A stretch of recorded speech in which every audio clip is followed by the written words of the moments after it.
Ele foi o pioneiro de uma linhagem de grande sucesso evolutivo, e mesmo sendo pequeno ele já apresentava chifres e até um escudo no pescoço.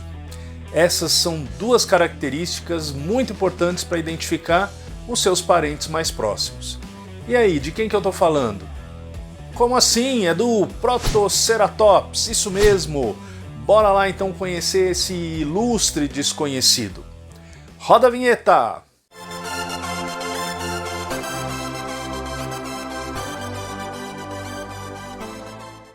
Fala pessoal, eu sou o Luiz Mello e você está no canal Dinosfera. E é isso aí, já aproveita, deixa o like no vídeo, se inscreve no canal para não perder nenhum dos próximos lançamentos aí da Dinosfera.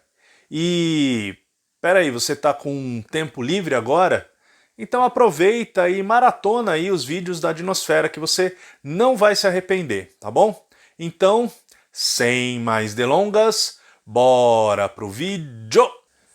Bom, você deve ter reparado que eu chamei o Protoceratops na abertura do vídeo de ilustre desconhecido. Por que eu fiz isso?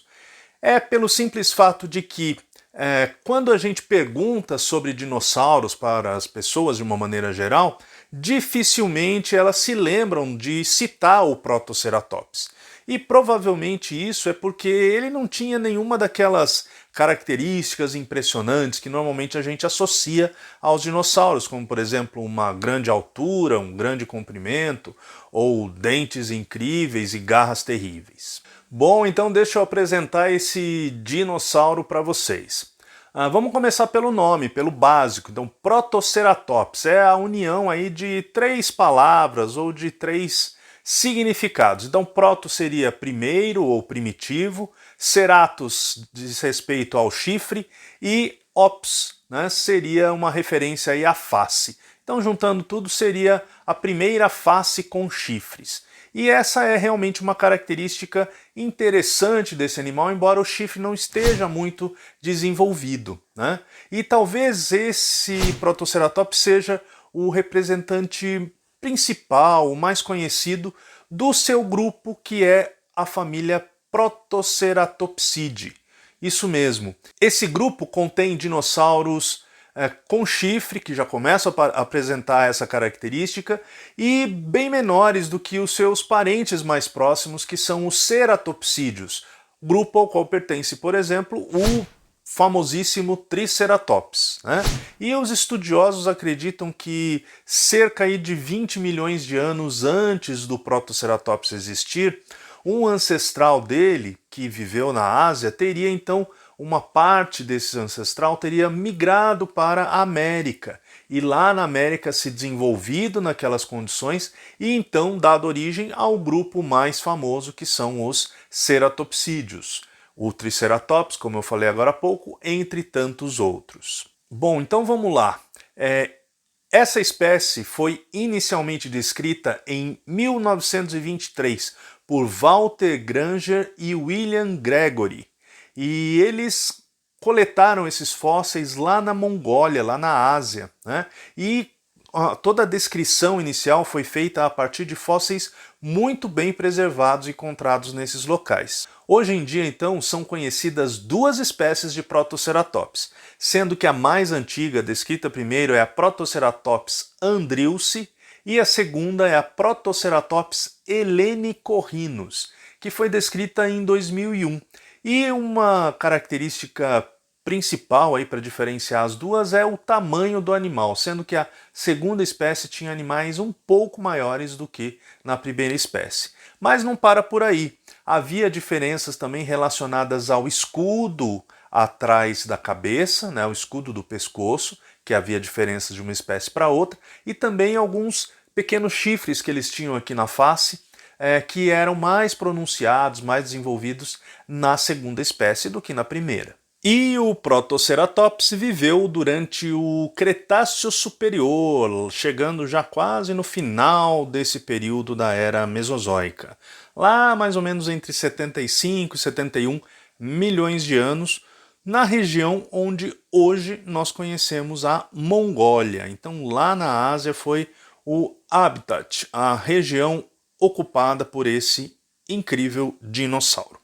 E agora eu vou responder as dúvidas enviadas por um dos nossos inscritos. E ele enviou essa dúvida por e-mail. Ele é o José Lucas Fialho, da Serra das Confusões, no Piauí. Ele pergunta assim, olha. Oi, dinosferas. Oi, José. Tenho duas perguntas. Já encontraram um dino no Piauí? Será que já? Outra coisa, é verdade que o Protoceratops já esteve metido em confusão? Bom, bora lá então responder, né? A primeira pergunta é sobre se já encontraram dinossauros no Piauí, o estado da onde vem o José. Olha, José, pelo que eu sei, pelas pesquisas que eu fiz, não encontraram ainda não, tá? Mas não fica desanimado, o pessoal aí do Piauí, não fica desanimado, porque tem fósseis muito legais aí no estado de vocês. Tem uma floresta petrificada, olha só que privilégio. E também foi encontrado um réptil, um lagarto, muito mais antigo do que os dinossauros aí no Piauí. Tá? Então tem muita coisa legal para você aprender de paleontologia aí no seu estado. Então não perde tempo não e corre atrás dessas informações, tá bom? E para a segunda pergunta é o seguinte, será que o Protoceratops, esse dinossauro que a gente está dedicando o vídeo a ele hoje, já esteve metido em confusão? Realmente os paleontólogos descobriram que esse dinossauro esteve metido não apenas em uma, mas em duas tretas aí ao longo da sua história, né? Pelo menos o que foi recuperado pelos paleontólogos. E não tenha dúvida que eu vou falar disso, mas não vai ser agora não. Você vai ter que ver mais um pouco do vídeo para descobrir que tretas foram essas, tá bom? Então não perde tempo e fica ligado aí no restante do vídeo. Agora vamos falar então da morfologia desse dinossauro tão curioso que foi o Protoceratops. Bora lá! Bom, esse dinossauro ele era relativamente pequeno, não era dos menores não, mas ele era relativamente pequeno. E o tamanho dele podia chegar aí aos maiores indivíduos, pelo que foi feito aí de reconstituição, cerca de 1,80 m de comprimento. De altura, aí na altura dos ombros, né? Então ele chegaria aí talvez a uns 60 centímetros. E o peso dele, de acordo com o que eu pesquisei, ele poderia variar, né, entre uns 80 até 200 quilos. Mas eu via, inclusive, algumas informações colocando que ele poderia chegar até 400 quilos de peso. É muita coisa para um dinossauro tão pequeno assim, né? Mas enfim, ele era quadrúpede, ele era pequeno e ele tinha como talvez a característica mais interessante dele, mais chamativa para o corpo dele, que era justamente o escudo atrás da cabeça, o escudo da nuca ou do pescoço desse animal, que pelos estudos que foram feitos com centenas de fósseis de Protoceratops, os paleontólogos observaram que esse escudo apresentava muita variação, principalmente de forma e de tamanho. E começaram então a tentar interpretar, né, por que toda essa variação num dinossauro tão pequeno. E aí a gente vai falar mais disso daqui a pouco, quando entrar nas partes, nas informações ecológicas desse animal. Mas assim, o que sugeriram é que poderia ser uma questão aí de diferenciação, né, entre os estágios de desenvolvimento desse animal. Então, animais menores teriam escudos um pouco menores e diferentes daqueles dos adultos já totalmente desenvolvidos, né? E outra questão é talvez um dimorfismo sexual, onde machos teriam de um tipo e fêmeas teriam de outro tipo. Então são várias as propostas para tentar explicar essa característica tão peculiar aí do Protoceratops. Bom, e a cabeça dele também merece destaque, não só o escudo, mas a cabeça como um todo. Ele tinha um bico, né, muito característico, muito típico aí dos ceratopsídeos, então um bico bastante interessante, que ele usava para pegar plantas, né? Ele é um herbívoro típico, e dentro da boca, nas mandíbulas, tinha ali uma grande quantidade de dentes, dentes especializados na trituração, né, e na alimentação de plantas a partir de plantas duras. Então ela tinha essa capacidade de se alimentar de plantas bastante resistentes, né? E as órbitas oculares também do Protoceratops eram bastante grandes, talvez maiores do que, né, pensando aí nas proporções do animal, maiores do que os seus parentes próximos aí, os ceratopsídeos. E acima dos olhos, então, havia uma projeção óssea, né, que deixava então essa parte do osso, do crânio, acima da órbita ocular, bastante pronunciada, bastante evidente. Tá? E também tem a questão do chifre. Né? A Protoceratops ele não tinha propriamente um chifre, mas havia ali uma projeção no crânio dele, na região ali um pouco à frente dos olhos, que dá um indício de que aquilo viria, né, com a evolução, a se transformar em chifres na cabeça desse animal. Então, como eu falei agora há pouco, já foi encontrada uma quantidade muito grande de fósseis de Protoceratops, o que permitiu aos paleontólogos fazer um estudo bem detalhado do desenvolvimento do crânio. Então, desde animais pequenos até animais adultos totalmente desenvolvidos. E realmente foi observada uma variação muito grande e muito interessante no formato e nas características gerais do crânio como um todo e especificamente dos escudos. Né? Então, várias interpretações aí foram feitas ao longo do tempo para tentar explicar, afinal de contas, por que um escudo, né, na nuca desse animal com tanta variação assim. Tá? Então, muito estudo já foi feito a esse respeito. Muito bem, e toda essa contribuição dos fósseis para a paleontologia fez do Protoceratops talvez uma das espécies ou um dos tipos de dinossauro mais estudados e melhor conhecido do ponto de vista morfológico. Do ponto de vista ecológico, como a gente não tem um animal vivo ainda hoje, né, então existem muitas especulações com base nas informações morfológicas. Né? Uma delas é de que ele era herbívoro e tinha capacidade de se alimentar de plantas bem duras, bem resistentes. E isso foi feito a partir, principalmente, da mandíbula, né, e dos dentes associados a essas mandíbulas. Tá? Outra coisa, né? Afinal de contas, esse escudo tão interessante desse animal, para que é que servia? Bom, as opções ou as possibilidades levantadas aí pelos paleontólogos foram muitas. Desde daquelas que eu já mencionei como variações ao longo do desenvolvimento do animal, dimorfismo sexual, algum tipo de comunicação, talvez com cores, alguma coisa assim, entre indivíduos, né, dessa mesma espécie, então dos próprios Protoceratops, né? Uma questão mais prática, talvez, fosse a fixação de musculatura nesses escudos que auxiliassem na mastigação ou na alimentação, já que eles comiam plantas mais resistentes. Né? A própria proteção do pescoço, da nuca, contra predadores, isso é uma opção aí colocada para, né, todos os ceratopsídeos, digamos assim. Então todos esses dinossauros que têm essa estrutura, parte-se do princípio de que ela servia para a proteção. Né? E outra questão que pode ter acontecido é ajudar na regulação da temperatura desse animal. Então seria uma superfície ampla com muitos vasos sanguíneos que ele usaria então para fazer troca de temperatura com o ambiente, tanto se aquecendo quanto se resfriando, dependendo da sua necessidade. Bom, e tem outros aspectos da sua ecologia que são também bastante interessantes.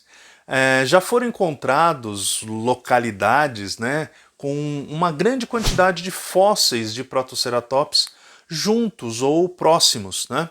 E isso deu aos paleontólogos, então, a ideia de que talvez esses animais vivessem em bandos, ou, se não fosse o tempo todo em bando, pelo menos eles se reunissem em algumas épocas, né, para reprodução.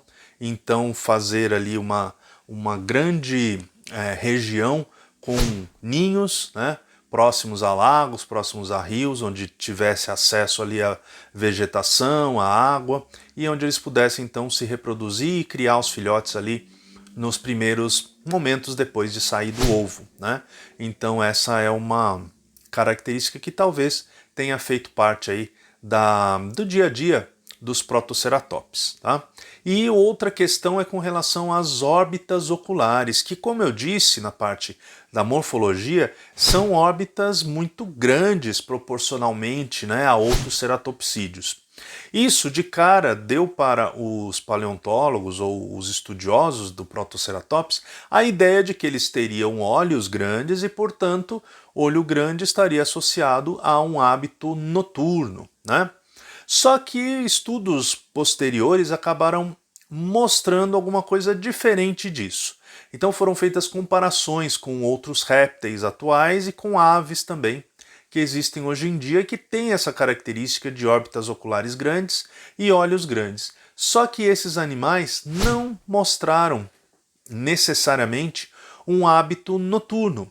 O que pode ter acontecido com o Protoceratops, que acontece com esses animais atuais, é que vários deles possuem momentos ao longo do dia em que eles são ativos, não necessariamente à noite.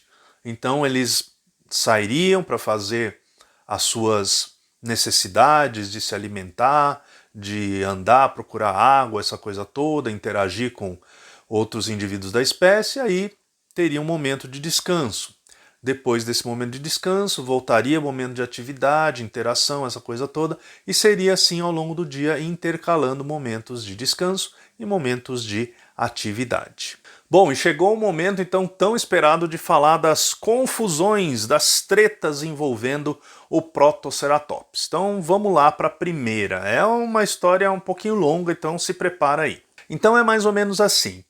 Lá na década de 1920, quando esse dinossauro, né, começou a ser descrito, foram encontrados os fósseis, ele começou a ser descrito, os paleontólogos acabaram encontrando lá na mesma região alguns ninhos com muitos ovos, né? Ovos assim de mais ou menos uns 20 centímetros, e estimaram ali que os recém-nascidos deveriam ter por volta de 30 centímetros, e como nas proximidades desse ninho haviam sido encontrados vários fósseis de Protoceratops, então fizeram uma associação bem direta e bem rápida.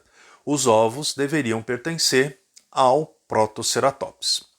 Tudo bem, até aí, sem problema nenhum. Só que em um desses ninhos foi encontrado uma coisa bem diferente, bem inusitada. Foi encontrado um esqueleto bem preservado, com muitas partes, né, de um dinossauro bípede e predador, que era esse aqui, ó, que está aparecendo aqui. Em cima de um desses ninhos, em cima dos ovos, em cima de tudo, né? E esse dinossauro, então, ele foi interpretado, foi descrito, viram o que ele estaria fazendo ali e chegaram à incrível conclusão de que esse dinossauro bípede, que atualmente se chama Oviraptor, ele estaria lá predando os ovos dos Protoceratops.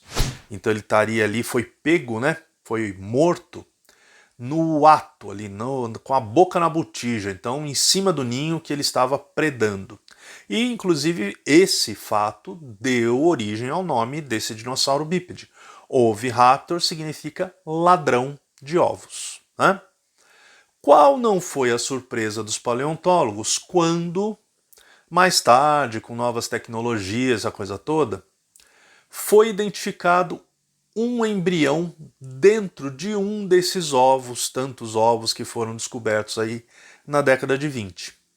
E o embrião, nada mais, nada menos, era de Oviraptor e não do Protoceratops. Então a história mudou totalmente, perceba isso. O Oviraptor passou de ladrão de ovos para dono do ninho. E provavelmente todos aqueles ninhos, todos aqueles ovos que foram encontrados na localidade pertenciam a Oviraptors também, né? e não a Protoceratops. Então essa é a primeira confusão em que o Protoceratops se meteu aí já na década de 1920, né? Já criou todo esse rebuliço, tá? Embora o nome Oviraptor não tenha mais sentido, né? Porque ele não estava roubando aqueles ovos, mas ele não mudou de lá para cá, ele continuou com o mesmo nome, já nome consagrado, e foi o nome com o qual ele foi batizado e descrito, tá? Ah, agora eu entendi! Agora eu saquei! Agora todas as peças se encaixaram! E os ovos de Protoceratops? Não existem? Existem. Muito tempo depois foram encontrados finalmente ovos de Protoceratops. Então a gente sabe que eles também botavam ovos, faziam ninhos, e então está tudo tranquilo na vida dos Protoceratops. E esses ovos de Protoceratops foram encontrados só em 2011 e a partir daí então foram estudados, né? E acabaram chegando a algumas conclusões interessantes. Então uma delas é de que Protoceratops provavelmente tinha cuidado parental, ou seja, ele cuidava não só do ninho, né, dos ovos, como também auxiliava ali os recém-nascidos durante ali algum tempo, né? Por quê? Foram encontrados também esqueletos bem pequenos, de Protoceratops bem pequenos, e ao redor ali dos ovos, dos ninhos, que pertenciam a esse dinossauro, né? Então foi possível perceber que esses filhotes recém-nascidos e com alguma idade, eles permaneciam ali próximo dos ninhos, sob o cuidado, provavelmente sob o cuidado dos pais, tá? E usando uma técnica muito interessante que estuda as linhas de crescimento dos dentinhos dos dinossauros, foi possível aí estimar a incubação do ovo do Protoceratops em cerca de 83 dias. Então, desde a postura até o nascimento, 83 dias. Então, veja só quanta informação dá para tirar de um fóssil. Bom, e aí, tá preparado para a segunda treta, a segunda confusão envolvendo o Protoceratops? Então, olha só, lá vai ela. Em 1971 foi encontrado um fóssil super inusitado. Foi encontrado um esqueleto de um Protoceratops e agarrado a esse esqueleto, ou seja, ali ao redor, bem próximo, em cima, misturado com esse esqueleto, um esqueleto de Velociraptor. Veja só que confusão. Qual que é a interpretação imediata que a gente faz? Um é herbívoro, o outro é predador, então a gente acredita que eles morreram ali enquanto um estava predando o outro. Talvez o que os paleontólogos acreditam é que pode ter desabado uma duna de areia em cima deles e eles morreram soterrados ali no mesmo local, enfim. Alguma coisa aconteceu que eternizou esse momento aí de uma possível predação, né, de um Velociraptor sobre um Protoceratops. E é isso aí, bichão. O vídeo de hoje vai ficando por aqui. Tá? Aproveita aí para deixar o seu like, se inscrever no canal, aperta esse tal de sininho aí e comenta bastante, não só nesse vídeo, mas em todos os vídeos que você assistir, tá? E não se esqueça do seguinte: seguir a gente pelas nossas redes sociais da Dinosfera, Instagram, Facebook, tá legal? Por hoje é só, valeu!